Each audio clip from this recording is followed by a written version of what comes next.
Hello, Assalamualaikum everyone. Welcome to my Facebook page, Pranothi's Creation. From today, I am starting my 5 days Scratch Fashion Challenge. Each day, I will show you how I create fashion completely from scratch in my own design and my own style. This is day 1 of my 5 days Scratch Fashion Challenge. আজকে দেখাবো একটা batik প্রিন্টের dress, কিন্তু এই প্রিন্টের ভেতরে আছে এক টুকরো ইতিহাস।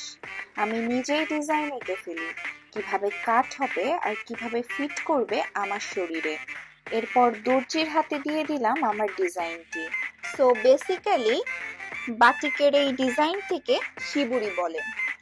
শিবুরি বা টাই ডাই প্রায় 1300 বছর আগে চীন থেকে জাপানে এসেছে। শিবুরি শব্দটি মূলত জাপান থেকে এসেছে, যার অর্থ হচ্ছে চেপে ধরা বা মোচড়ানো।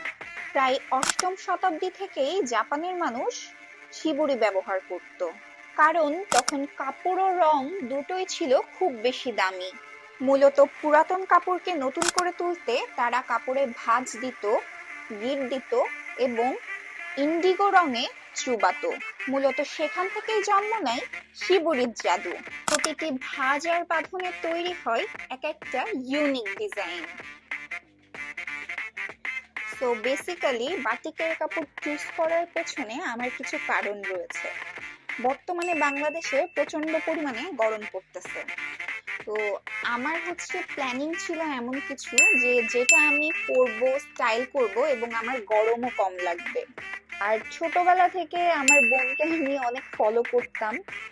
আমার বোন প্রচুর পরিমাণে বাটিকের ড্রেস পরতো, মানে গজ কাপড় কিনে কিনে সে আমার মতোই দর্জি দিয়ে ড্রেস বানিয়ে পরতো। সুতরাং ওইখান থেকেই আমার একটা বাটিকের ড্রেসের উপর আলাদা একটা আকর্ষণ কাজ করে বলা যায়। This is my final look. This is the dress. আমি একদম যেভাবে বলছিলাম আমার দর্জি সেভাবেই বানাইছে। নিচ থেকে আমি কাটিংটা যেমন দিয়েছিলাম তেমনই উনি দিয়েছেন।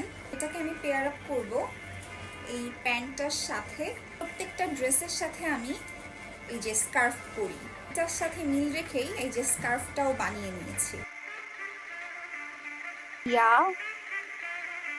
আমি টোটালি স্যাটিসফাইড এই কানের দুলটা পরবো।